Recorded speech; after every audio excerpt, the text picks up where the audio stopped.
About 5 years ago, when Guy decided he was going to open up his Black Wall Street Liquor Lounge coffee shop on Greenwood, we were sitting in my office actually at the Eagle, and we were talking about everything that people were going to do for the centennial. And I immediately thought about, Thornell and my relationship from, he being a project manager at Motown when me and Wayman Tisdale were signed to Mojazz, but more so when he was A&R at Hidden Beach with Jill Scott, Darius Rucker, B.B. Winans, Kindred and the Family Soul.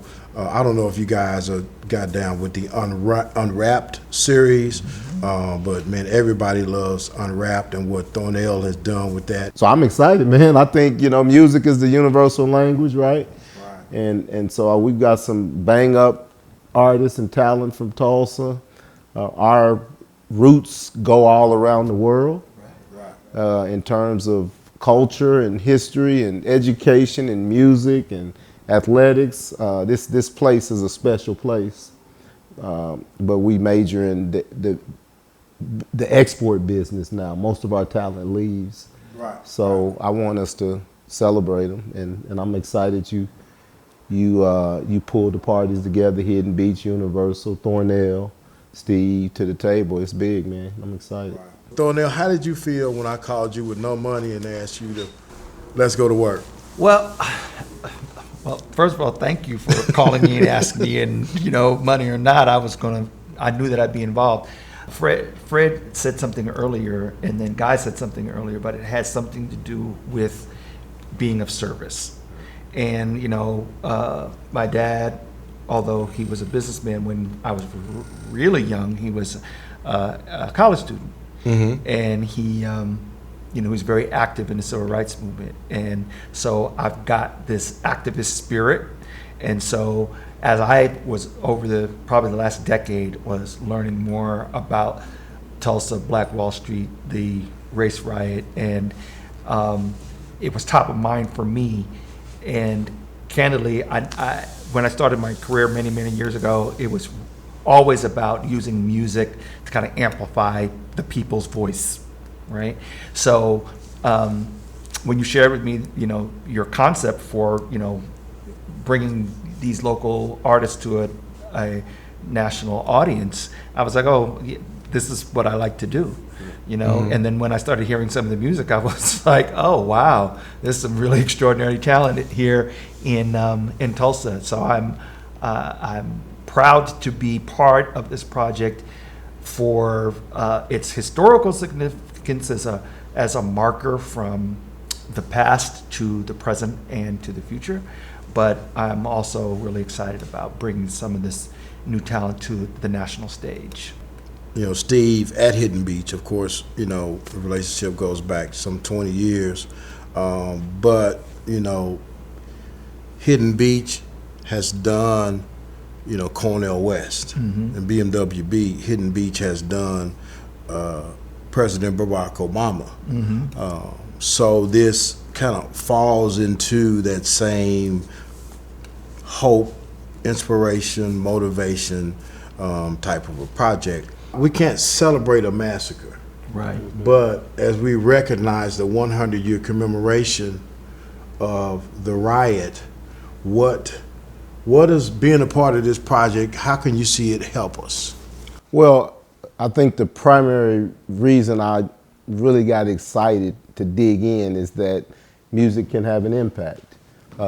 You can understand it without being literate. You can feel the vibration and the energy and the vibe of it.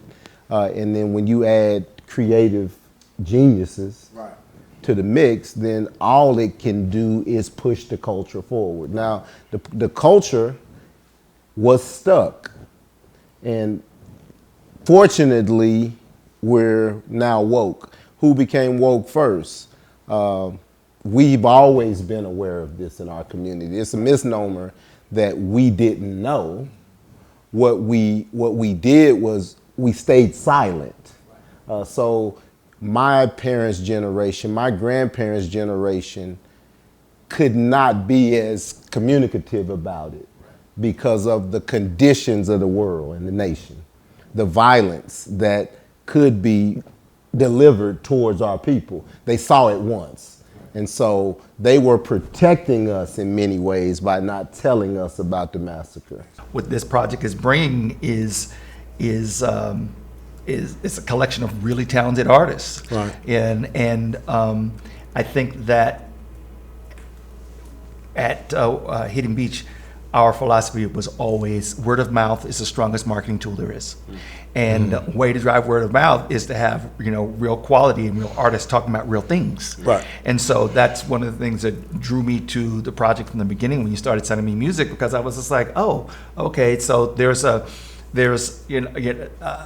great musicianship and great quality in the songwriting and the music and the performances, but they're also saying things that are important to say, Right. to challenge Right. people, and kind of, as Guy said, contribute to the conversation about what happened and then looking forward.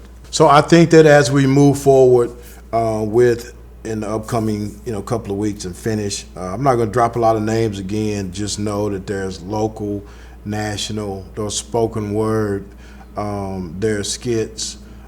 It's going to be a great project. We're going to be dropping our first single on the Friday eve of the centennial, which is May 28th. May 31st is the date that it happened some 100 years ago. We're going to package up some stuff for Black Music Month. So we're going to be on tour. We're gonna make this thing last. The thing that was successful about Black Wall Street and the thing that made individuals jealous was the barter and exchange, which Guy talks about a lot. So we want you guys to do business with us so we can be a blessing to you. So, make sure that you check it out. Make sure that you purchase, download, purchase a CD, purchase, a commemorative album. The website is www.OneTulsa.us, www.OneTulsa.us.